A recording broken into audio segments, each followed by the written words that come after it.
Jorge. Ahí está. Si querés repetir esa última parte Sí, dentro de son los clases primeros obviamente estudios, prácticamente iguales, pero bueno, vale por las totalmente, preguntas que ellos hagan y tal. totalmente. Dentro entonces de estos primeros estudios, sí, de la argumentación, hay un debate muy importante que se da entre los sofistas, la escuela de los sofistas, sí, y entre Sócrates y Platón. ¿Quiénes son los sofistas? Los sofistas son estudiosos de la oratoria y estudiosos de la argumentación, lógicamente que en ese momento no se hablaba así en estos términos, ¿sí? Pero sí de la oratoria y se intentaban formar, ¿sí? Para que las personas puedan desempeñarse en el ámbito público, ¿sí? En el ámbito de la argumentación, de poder sostener determinadas tesis. Y en virtud de ello cobraban, ¿sí? Una determinada remuneración. Eh, entonces, estos sofistas además tenían la particularidad de que habían viajado, ¿sí? Por diferentes ciudades, ¿sí? Y por lo tanto conocían, tenían la posibilidad de conocer diferentes culturas distintas, ¿sí? A la griega, ¿sí? Y por eso se plantean, ¿sí? Interrogantes referidos a la costumbre y a las leyes, ¿sí? ¿Las costumbres y las leyes son naturales? ¿Obedecen a una verdad absoluta? ¿O son simplemente un acuerdo o una convención? Es decir, son así por simplemente haberse acordado de esta determinada manera y podría haberse acordado la ley de cualquier otra manera. ¿Sí? Esto los ubica en una perspectiva de cierto relativismo, ¿sí? Es decir, relativo ¿en qué sentido? De que no le daban a las leyes y a las supuestas virtudes públicas sin un carácter absoluto, sino que ellos decían que se podía argumentar de cualquier manera siempre que la finalidad, ¿sí? Siempre que sea la finalidad convencer. En cambio, el pensamiento de Sócrates y de Platón es, no, no, no, hay determinados argumentos que son simplemente meras opiniones, porque tiene que haber un determinado procedimiento, determinados criterios para que ese argumento sea válido, para que ese argumento entre dentro del campo filosófico, no sean solamente meras opiniones.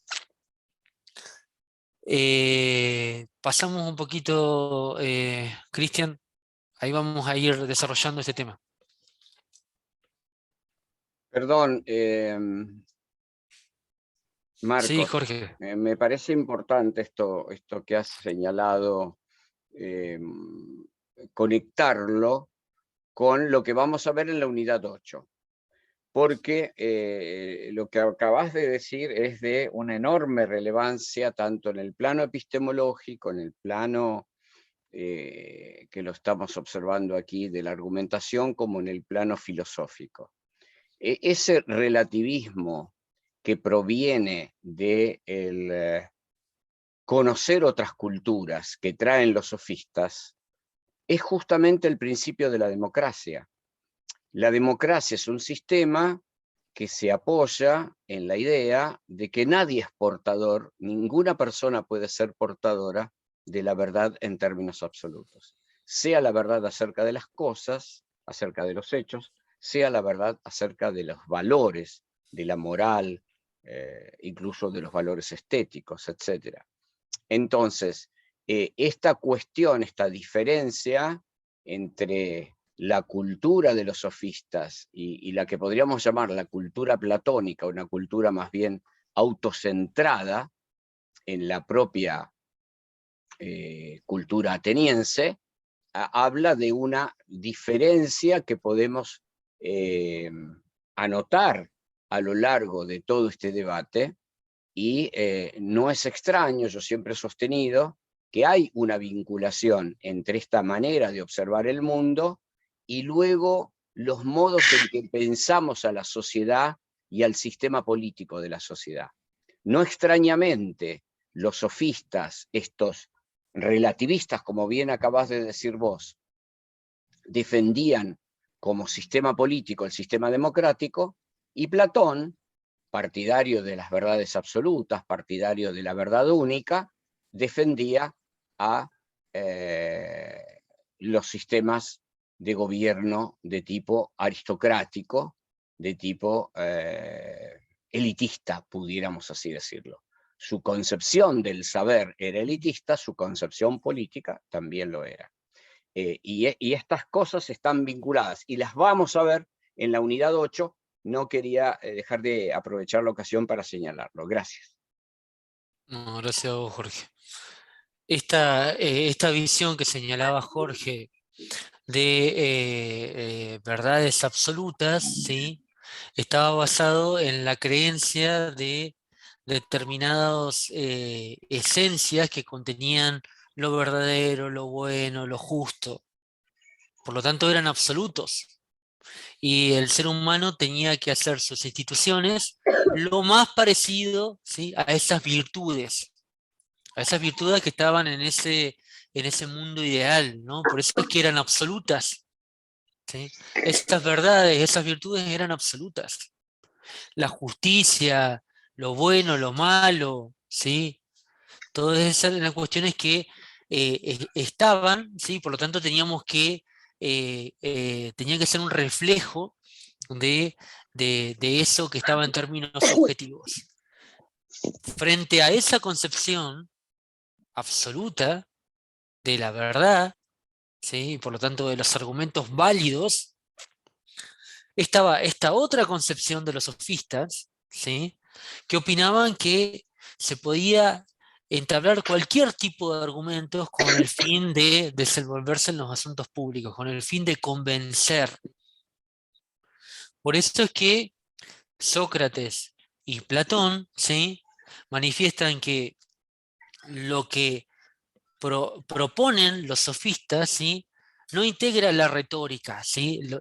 Ellos comienzan a realizar todo un estudio sistemático de cómo argumentar, ¿sí?, a través de criterios válidos dentro del ámbito de la filosofía, y sin embargo, ¿sí?, la forma de argumentación de los sofistas, donde no les importaba que el argumento sea verdadero o falso, o era correcto o incorrecto, sino que lo que se buscaba era tratar de convencer, tratar de que el otro adhiera a la tesis que se estaba proponiendo, ¿sí?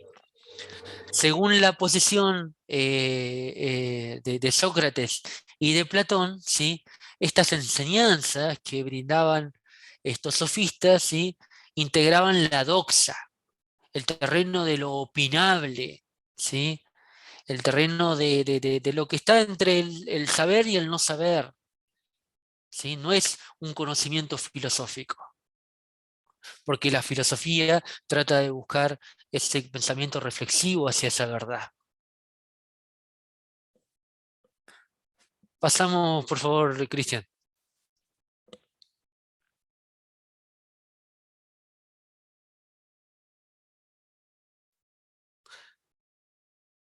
Entonces, estos sofistas empezaron a tener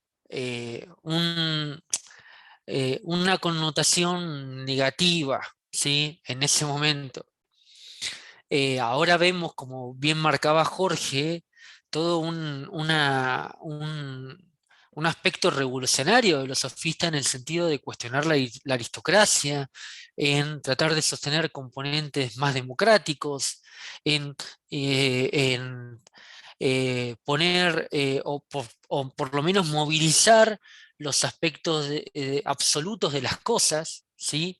Y por lo tanto hablar de relativismo en las costumbres, relativismo en las instituciones sociales, relativismo en las leyes. ¿El relativismo en qué sentido? De que son acuerdos que se dan en un determinado momento, es decir, que pueden ser de esta manera, pero como pueden ser de otra manera. El hecho de estar conocer diferentes culturas, justamente también les da esa visión, ¿sí? De que una determinada normativa o determinadas instituciones sociales se dan en un determinado contexto y que pueden ser reguladas de otra forma distinta en otro contexto. Entonces fíjense que son dos posiciones bastante, bueno, distintas, muy diferentes. Pasamos por favor, Cristian, que también, esta diapositiva se refería a los sofistas.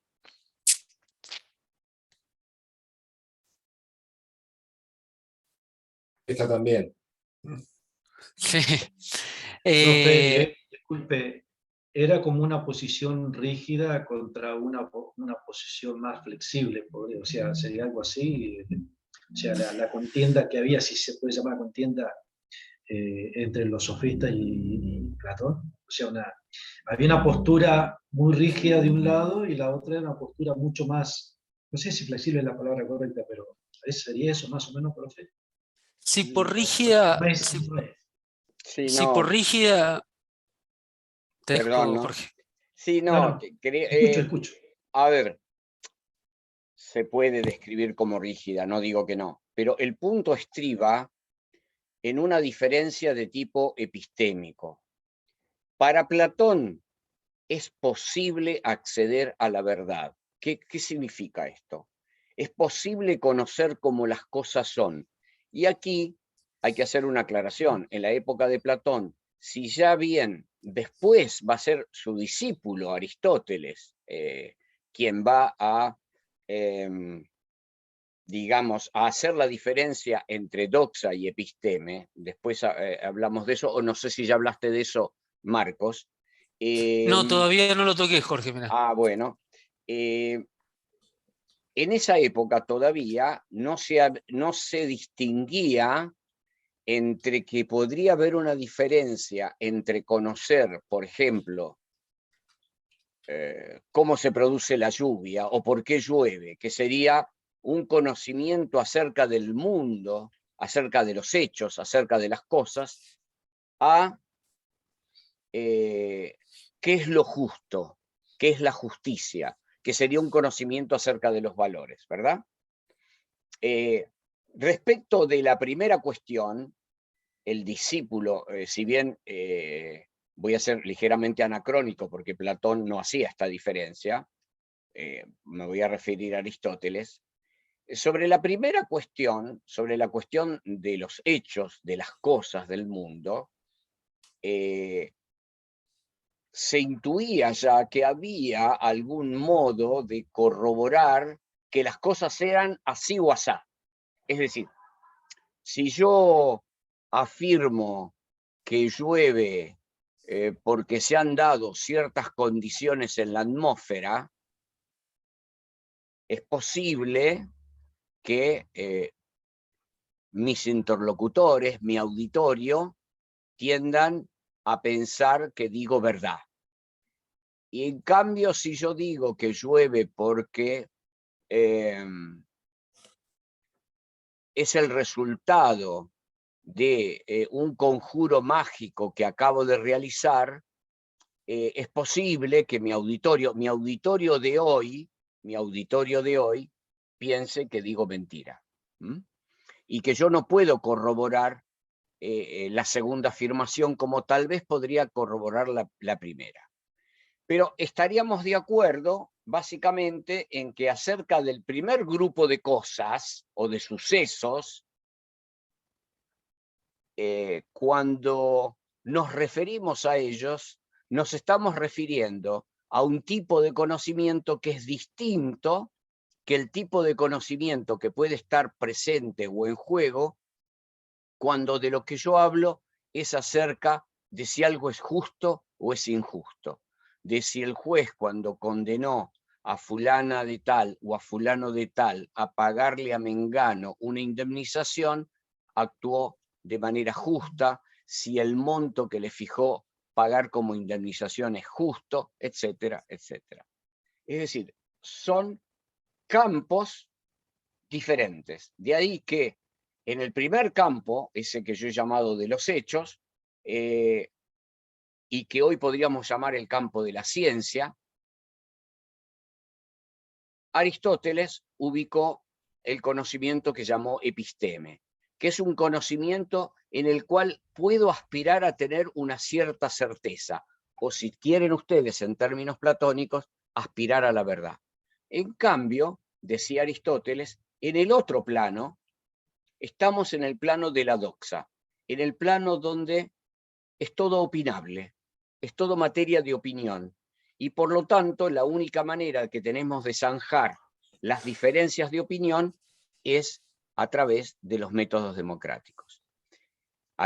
Platón no era democrático, o no era partidario de la democracia, y por lo tanto no pensaba así como luego va a pensar su discípulo Aristóteles. Pero esta diferencia que les estoy haciendo me parece que permite distinguir entre lo que sería el campo del episteme y el campo de la doxa, y que estamos hablando de distintas, ¿cómo decir? De distintas posiciones filosóficas. Para Platón, la verdad es accesible. Para los sofistas, la verdad es un constructo social. La verdad es el resultado de los debates de opinión. ¿Me explico? Entonces, si quieren ustedes, vuelvo a su pregunta, la postura platónica es más rígida y la postura sofística o sofista es más flexible. Pero yo diría que esa rigidez y esa flexibilidad tienen que ver estrictamente con la sustancia de su posición. Las que derivan, como le digo, en el primer caso, en mi manera de pensar, en un modelo autocrático, elitista de poder, y en el otro, en un modelo democrático de poder. Cuestiones que les pido que retengan, porque las vamos a retomar, como ya les dije antes en alguna intervención, en la unidad 8. Bien. ¿Se entendió ahora? Sí, profe. Gracias. Gracias, Jorge. Pasamos, por favor, Cristian, porque acá esta era una cita de Gorgias donde habla de la fuerza que tienen las palabras, ¿no? Para emitir diferentes sentimientos o apelar a diferentes razones, ¿no?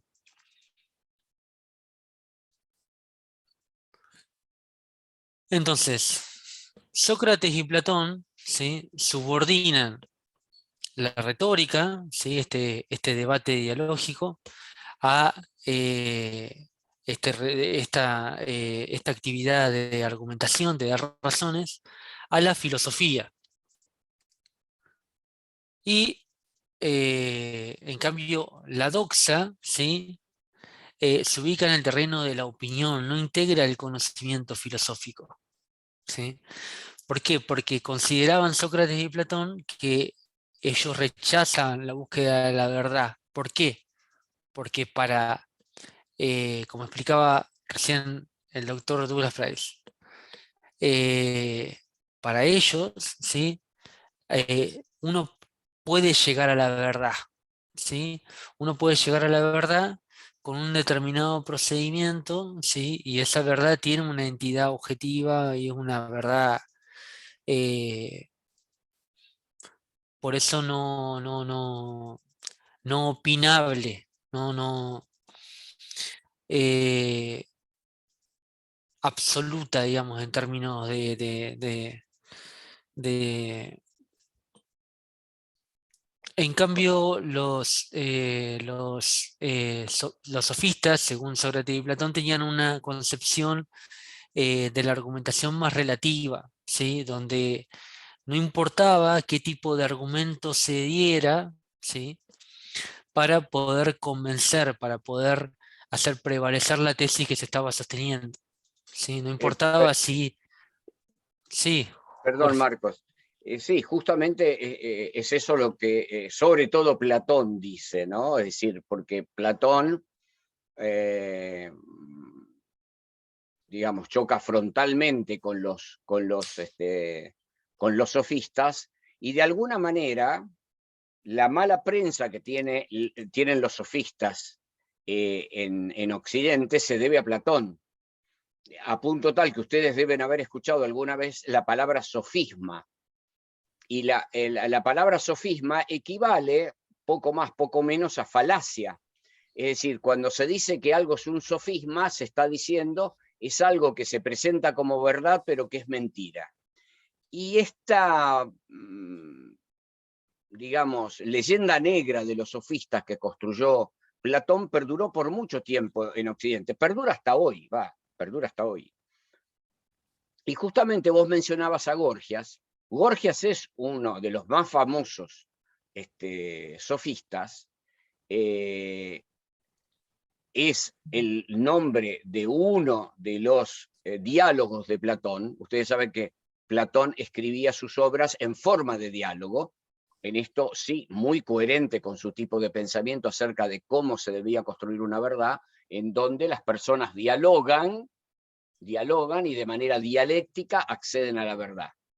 Y para Gorgias, que era escéptico, es decir, que no creía en el acceso individual a la verdad, y que todo lo que podíamos, lo que ya les dije, todo lo que podíamos hacer era persuadirnos los unos a los otros acerca de cómo las cosas son. De allí derivaba en la idea de democracia.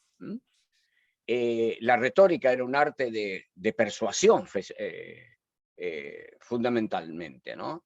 Y entonces, frente a esto, estaba Platón y su teoría del acceso, digamos, por así decirlo, absoluto a la verdad.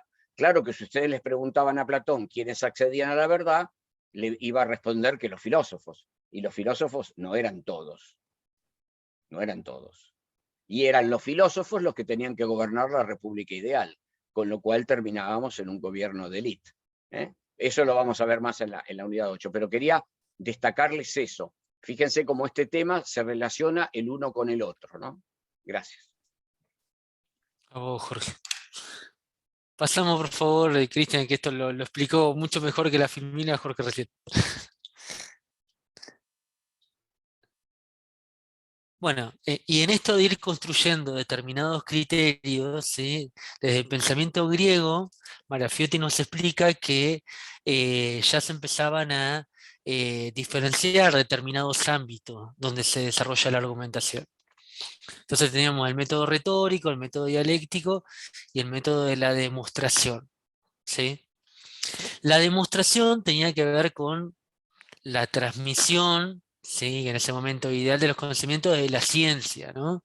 De la ciencia, ¿a qué nos referimos? Al método de comprobación, a algo que se puede corroborar, ¿sí?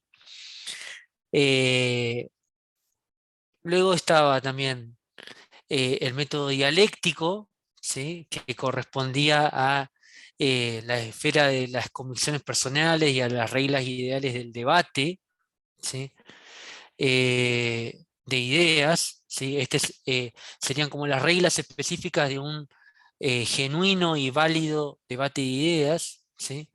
Y el método retórico, ¿sí? El método retórico que ya estaba circunscripto, o por lo menos en estas técnicas de verdad del pensamiento griego se lo circunscribía al ámbito de lo público, a esta esfera pública, y a las reglas que permiten compartir estas verdades sociales en el ámbito jurídico y político, ¿sí? Son como diferentes construcciones de conocimiento respecto de la argumentación desde este pensamiento griego clásico, diferenciando los ámbitos en los cuales se argumenta, ¿sí?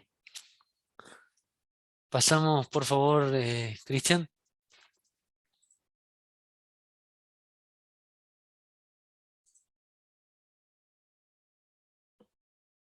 Siguiendo con este desarrollo histórico, Aristóteles es el filósofo que mayormente desarrolla la dialéctica, ¿sí? La dialéctica, lo que trata de construir Aristóteles es toda una teoría, podríamos decir ahora, pero un conjunto de conocimiento, que trata de establecer cuáles son los procedimientos por medio de los cuales, ¿sí?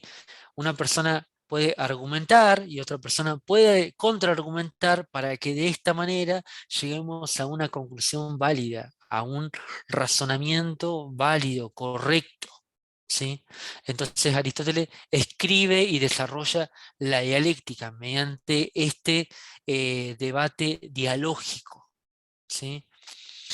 Eh, este tipo de dialéctica, ¿sí?, aristotélica, se vale de una tesis, o sea, de respectiva argumentación y la posibilidad reflexiva, crítica de la otra persona de elaborar una contratesis, ¿sí? Entonces, de esta manera, realmente generar un debate dialógico, un debate de ida y vuelta, digamos, para lograr que efectivamente la tesis que prevalece, ¿sí?, sea la tesis en la cual haya sido demostrada de forma válida que era la que llegaba a una conclusión válida. Pasamos, por favor, Cristian.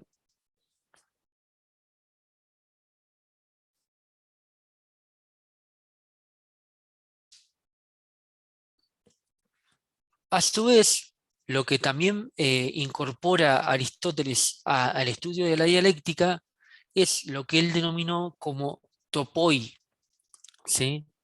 Topos, topoi. ¿A qué se refiere? A que sobre determinados temas, ¿sí?, sobre determinados temas, hay una opinión generalizada sobre algo en la sociedad, ¿sí? Entonces, estos topoi operan también dentro de, lógicamente, ese debate dialógico. Porque si ya partimos, ¿sí?, de una opinión generalizada sobre algo, esto puede ser, lógicamente, utilizado como argumentación, ¿sí? Y frente a esa argumentación, la contraargumentación va a tener que tratar de desvirtuar esa opinión común o general, ¿sí?, reconocida socialmente sobre algo. Esto vamos a ver que luego por las modernas teorías de la argumentación, ¿sí?, esto es rescatado como la tópica, ¿sí? Es tener en cuenta que existen determinados puntos comunes que serían determinadas proposiciones que son aceptadas generalmente, ¿sí?, por la sociedad.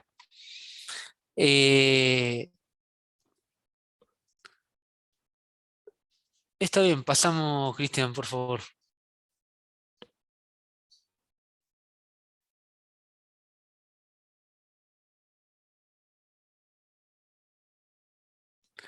Entonces, dentro de el estudio de la dialéctica, ¿sí?, existen diferentes posibilidades respecto de cómo se llega a la conclusión, ¿sí? Porque una cosa son las argumentaciones, es decir, el sostenimiento de tesis y de antitesis, ¿sí?, con las respectivas razones y contrarrazones respecto de ese argumento, y pueden darse en virtud de ese proceso dialógico, de ese proceso reflexivo, de ese proceso crítico, ¿sí?, diferentes posibilidades respecto de la conclusión.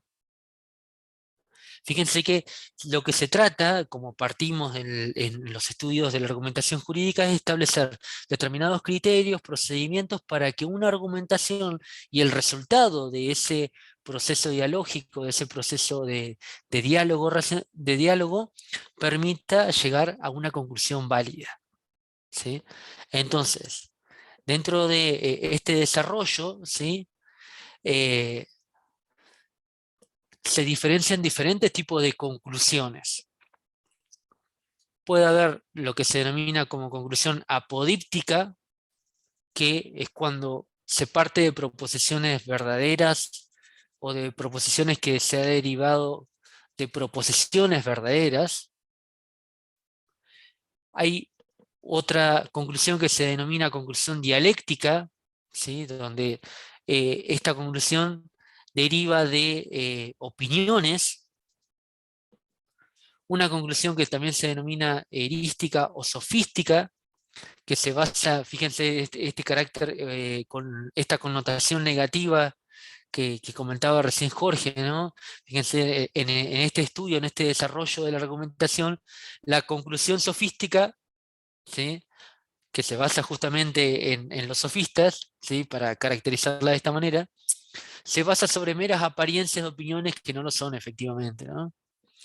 Y las conclusiones que ya son erróneas sobre la base de proposiciones peculiares de determinadas ciencias. Es decir, son diferentes categorizaciones de las conclusiones que pueden llegar a darse en virtud de este debate dialógico, ¿sí? De argumentos y de contraargumentos para llegar a una conclusión. Por eso es que esto también es relevante, ¿sí? En este desarrollo histórico de los procedimientos que el ser humano va realizando para poder analizar la argumentación, porque hoy no sé si lo vamos a ver, pero lo comento, ¿sí? En la argumentación jurídica actual se hace una diferenciación entre la argumentación jurídica en el proceso de la argumentación, ¿sí? Es decir, la argumentación jurídica como proceso, y la argumentación jurídica en la conclusión, es decir, como resultado de ese proceso, ¿sí? Y de esa manera también se la asimila a una justificación interna dentro de la argumentación y una justificación externa dentro de la argumentación jurídica. Es decir, delimitar, distinguir, ¿sí? Las argumentaciones que se fueron dando en el proceso dialógico, ¿sí? En el proceso dialéctico, y la respectiva conclusión de ese proceso argumentativo, ¿sí? La argumentación como proceso y la argumentación como producto, diríamos hoy en los términos más, eh, más modernos, digamos. Ahí, a ver, se relaciona con el silogismo que enuncian los filósofos del derecho lógico. Eh, la, la lógica, Luis, es una de las primeras herramientas, ¿sí?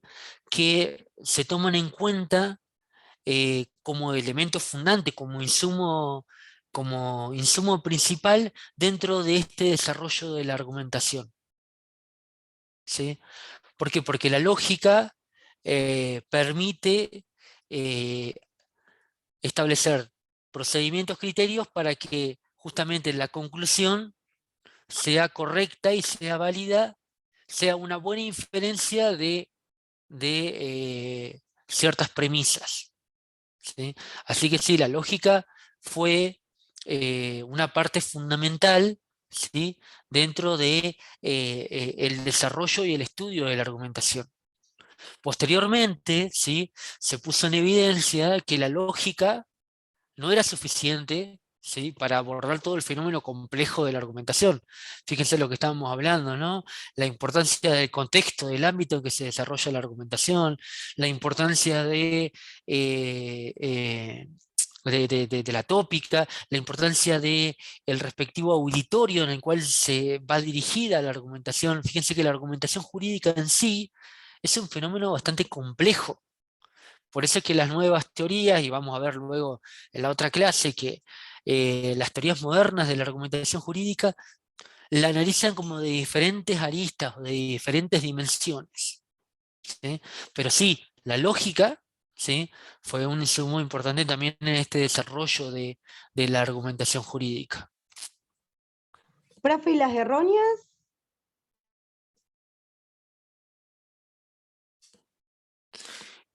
Y la conclusión errónea,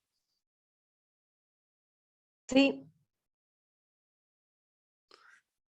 y la conclusión errónea era justamente aquella que partía de premisas que no tenían, premisas que no eran certeras, ¿sí? Que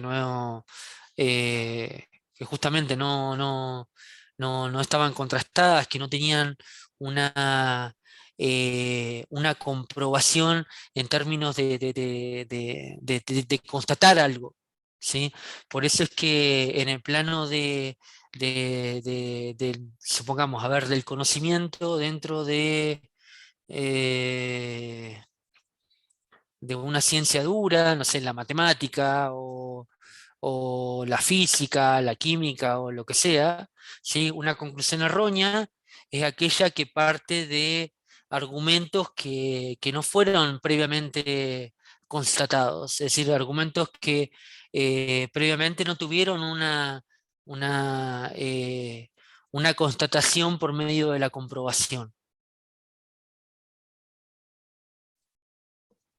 Perdón, Marcos, y también algo en función de esa pregunta, también algo para tener en cuenta. ¿Qué es lo cierto? ¿Qué es lo verdadero? ¿Qué es lo erróneo?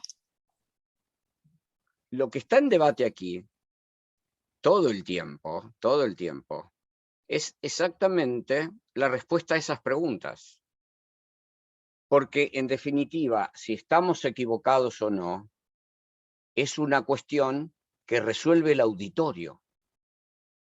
A ver, para darles un ejemplo, que lo van a ver en Teoría 2, cuando lleguen a Teoría 2, o a Filosofía del Derecho, ustedes que están iniciando ahora el nuevo plan. Ustedes deben conocer la la historia de Galileo Galilei. Galileo no es el primero en exponer, pero sí seguramente el que más repercusión tuvo en esto de exponer la teoría heliocéntrica, es decir, la teoría de que la Tierra gira en derredor del Sol y no al revés. Ahí Mailén dice que iba justo por eso. Claro, el tema que a mí me gustaría que ustedes pensaran es qué pasó entre que Ptolomeo expuso la teoría geocéntrica, la teoría que expone como que además tiene que ver mucho con el pensamiento de Aristóteles, de Platón, de los sabios griegos. Esta teoría que sostenía que la Tierra era el centro del universo y que el Sol y el resto de los planetas o de los astros que veían en el firmamento giraban en derredor de ella. Y fíjense que la palabra que usé, firmamento, porque lo que se veía en la esfera terrestre, en la esfera celeste, perdón, no terrestre, en la esfera celeste estaba firme. En la tesis de Aristóteles y de Platón había una sucesión de mundos circulares porque la esfera era el sinónimo de la perfección, así que el universo estaba organizado de manera circular, y mientras que en esta primera esfera donde estábamos, donde habitábamos los humanos en la Tierra, las cosas eran mutables, cambiaban, se movían, en el resto estaban firmes. Y de alguna manera, como derivación de estas ideas, es que Ptolomeo, que es un sabio, que hizo cálculos astronómicos muy exactos y realmente muy ponderables para los medios de medición y de observación del mundo que se tenían en el siglo II después de Cristo. Lo cierto es que la teoría de Ptolomeo fue aceptada por 14 siglos, 1400 años, del siglo II al siglo XVII, 15 siglos. Es decir, durante esos 15 siglos, los seres humanos de buena parte del mundo se movieron bajo la suposición de que la teoría de Ptolomeo era cierta, era verdadera. Y la Iglesia Católica hizo abjurar a Galileo Galilei de su tesis heliocéntrica porque contradecía lo que decían las Sagradas Escrituras. Esto es lo que le dice el cardenal Bellarmino a Galileo cuando es juzgado por sostener esta doctrina herética. ¿Mm? Es decir, que lo que se debate es esta cuestión. Y vuelvo al tema. Lo que estamos hablando tiene que ver con, siempre está conectado con el problema de la verdad. Por un lado, con el problema de la verdad en el terreno de los hechos, de las cosas, y por el otro lado, el terreno el problema de la verdad en el terreno de la moral y el derecho, que son dos terrenos distintos, estos que de una parte Aristóteles llamaba episteme, de la otra parte Aristóteles llamaba doxa. ¿Mm? Recuerden esto, el tema que está rondando aquí continuamente es ese. Y entonces, un partidario de la teoría de Platón les dirá que, bueno, si hay un argumento erróneo, el argumento erróneo podrá ser demostrado y demostrada su falsedad. ¿Mm? Y un sofista relativista le dirá que podemos llegar a verdades provisionales. Hay distintos tipos de escépticos, ¿no? Hay escépticos absolutos que creen que no hay manera de llegar a verdad alguna, que no hay conocimiento posible. El caso de Gorgias. Gorgias sostenía esto, que era imposible conocer. Y que en todo caso, si uno conocía algo, no se lo podía transmitir a otro. Este sería el escepticismo extremo, ¿no? El que se llama solipsista, justamente, porque yo solo, en el mejor de los casos, conozco para mí. La mayor parte de los sofistas opinan que hay posibilidad de construir un conocimiento, pero que ese conocimiento se construye por acuerdo, digamos, entre las mentes que debaten y que argumentan. Y aquí está el asunto. Ahora, los sofistas se preguntaron cómo había que hacer para argumentar bien. Claro que esto supone que yo puedo argumentar bien para argumentar a favor de una falsedad. Sí, claro que puedo argumentar a favor de una falsedad. Pero con el método platónico también puedo argumentar a favor de una falsedad, como por ejemplo que la Tierra es el centro del universo. Yo no digo que Ptolomeo sabía que la Tierra giraba alrededor del Sol y mentía. Ptolomeo, con ciertos datos, construyó un argumento que los humanos nos lo creímos por nada más que 1500 años. ¿Mm? ¿Me explico? Ahí está la cuestión. Perdón. Gracias, Jorge. Me entusiasma el tema. Gracias, Jorge. Bueno, hasta acá, chicos y chicas, vamos a ver, porque además ya hasta acá que vimos en el módulo anterior, hasta Aristóteles, en la próxima clase veremos bueno, las falacias, un poquito de Theodor Vivek, ¿sí? Respecto de cómo rescata la retórica, el auditorio de Perelman, brevemente, cómo rescata la noción de auditorio, para ya luego también entrar en la tesis más moderna de Manuel Atienza. Recapitulando, entonces vimos, nos aproximamos a la argumentación jurídica, nos aproximamos a la argumentación, ¿sí? Vimos que excedía a lo jurídico, se argumenta en diferentes ámbitos para circunscribirnos luego a la argumentación jurídica, explicamos que era un proceso dialógico, es decir, es un proceso, es un diálogo entre interlocutores, que ese interlocutor puede ser una persona directa, determinada, como puede ser un interlocutor ideal, ¿sí? Un auditorio ideal, que esté un conjunto indeterminado de personas.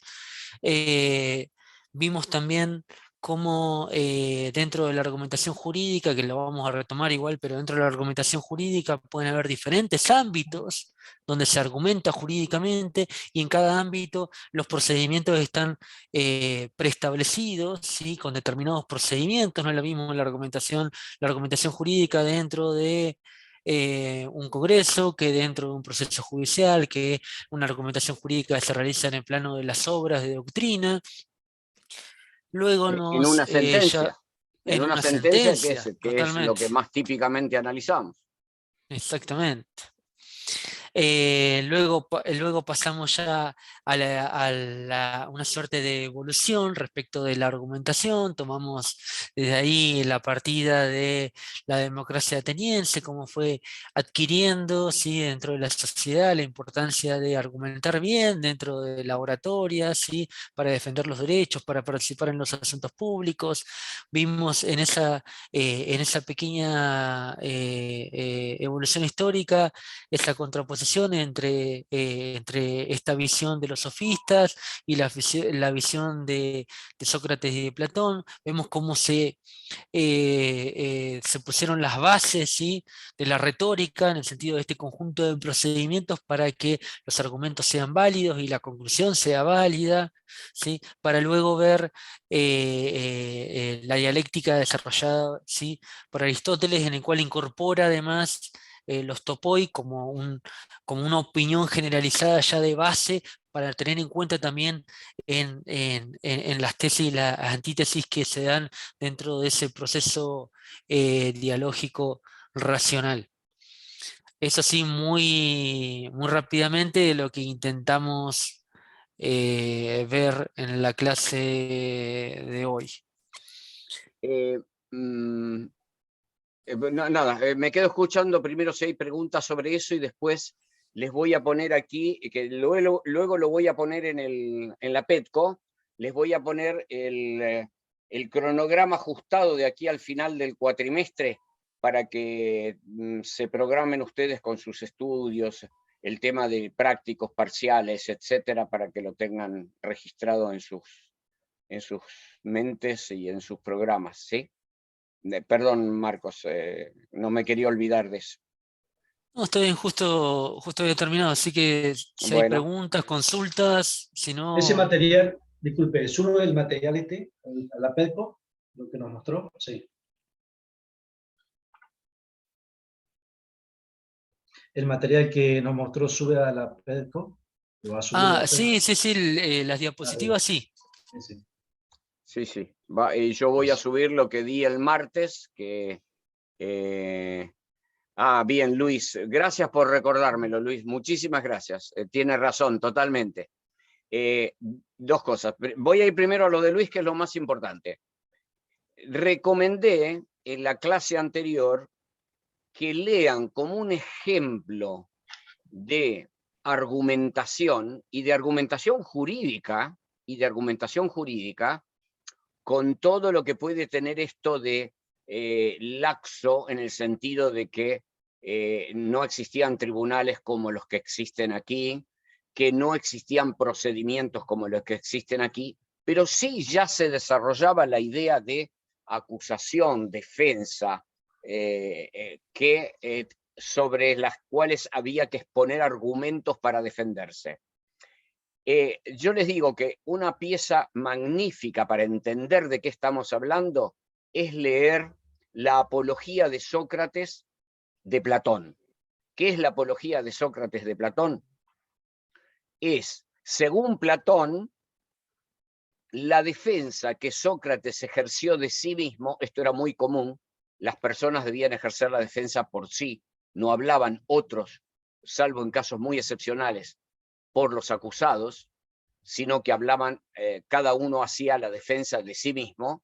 Sí había gentes, por ejemplo, sofistas, que escribían los argumentos para los que se iban a defender. Es más, el manual que escribió Corax en Sicilia, que se reputa en el siglo V a.C., a mitad del siglo V a.C., que se reputa como el primer manual de técnica oratoria, de técnica argumentativa. Hay que ver, Siracusa es una ciudad de Sicilia, pero hay que pensar que Sicilia era parte de Grecia en ese momento, ¿no? Es decir, el sur de Italia pertenecía a Grecia. Lo que hoy es el Salento, que es el taco de la bota, era griego. Entonces, en realidad hoy es la Puglia.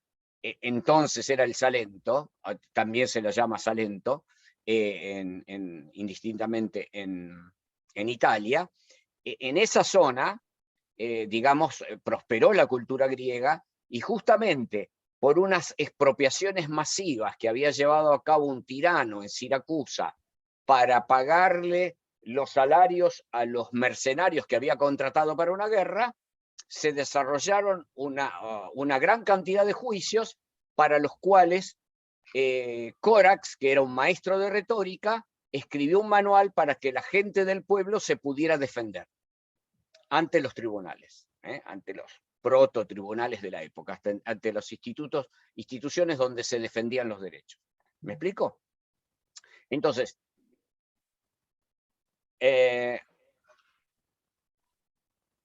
Platón cuenta en este libro, en esta obra, cómo se defendió Sócrates. ¿Cuál fue el discurso de Sócrates? Por supuesto, está escrito mucho después, por supuesto que hay mucho de Platón, quizá cosas que no dijo Sócrates, pero no importa. Lo que ustedes tienen que tratar de observar es cómo es el arte retórico, cómo es el arte de la defensa, cómo es esto de argumentar, y encontrar muchas de las cosas que ha estado explicando Marcos hoy. Así que les recomiendo, les vamos a dejar o un link o una de las versiones de la apología de Sócrates en la PETCO.